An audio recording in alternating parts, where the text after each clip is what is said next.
દેશે બદલો માંગે છે। જમ્મુ કાશ્મીરના પહલગામમાં સૌથી મોટા આતંકવાદી હુમલામાં નિર્દોષ 27 લોકોના મોત થયા છે। ધર્મ પૂછી આતંકીઓએ ગોળી મારી છે। ટુરિસ્ટો ફરવા ગયા હતા અને તેને ટાર્ગેટ બનાવ્યા। હરિયાણાના કરનાલના રહેવાસી લેફ્ટનન્ટ વિનય નરવાલનું મોત થયું છે અને આ તસવીર સોશિયલ મીડિયા પર વાયરલ થઈ રહી છે। All eyes on Kashmir trend થઈ રહી છે। લોકોમાં આક્રોશ એટલો છે કારણ કે તેના 8 દિવસ પહેલા હિમાંશી નરવાલ સાથે લગ્ન થયેલા અને ત્યારબાદ તેનું મોત થયેલું છે। જો કે પત્નીએ એવું પણ કહ્યું હતું કે નામ પૂછ્યા પછી આતંકવાદીઓએ ગોળી મારી।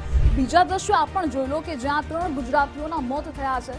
ભાવનગરના પિતા પુત્ર અને સુરતના એક યુવકનું મોત થયું છે। સુરતના શૈલેષભાઈ હિંમતભાઈ કડઠિયાનું મોત થયું છે। જન્મદિવસના એક દિવસ પહેલા જ તેઓ મૃત્યુ પામ્યા। જે બાદ વહેલી સવારે ભાવનગરના કાળિયાબીડ વિસ્તારમાં રહેતા યતીશભાઈ સુધીરભાઈ તેમના પુત્ર સ્મિત યતીશભાઈનું મોત થયું છે। આ બંને મોરારી બાપુની કથા સાંભળવા ત્યાં ગયા હતા અને આ આતંકીઓને પાકિસ્તાની આતંકીઓને લોકલ સપોર્ટ પણ ત્યાં મળેલો એટલે તેનું એક કનેક્શન પણ હતું। ટુરિસ્ટોને નિશાન બનાવી હુમલો કર્યો છે। દેશમાં આક્રોશ છે। એક જ માંગ છે કે બદલો લેવામાં આવે, ખાત્મો કરો આ આતંકીઓનો। તો હિન્દુઓના આ સોફ્ટ ટાર્ગેટને લઈ તમારું શું કહેવું છે કમેન્ટ સેક્શનમાં જણાવો।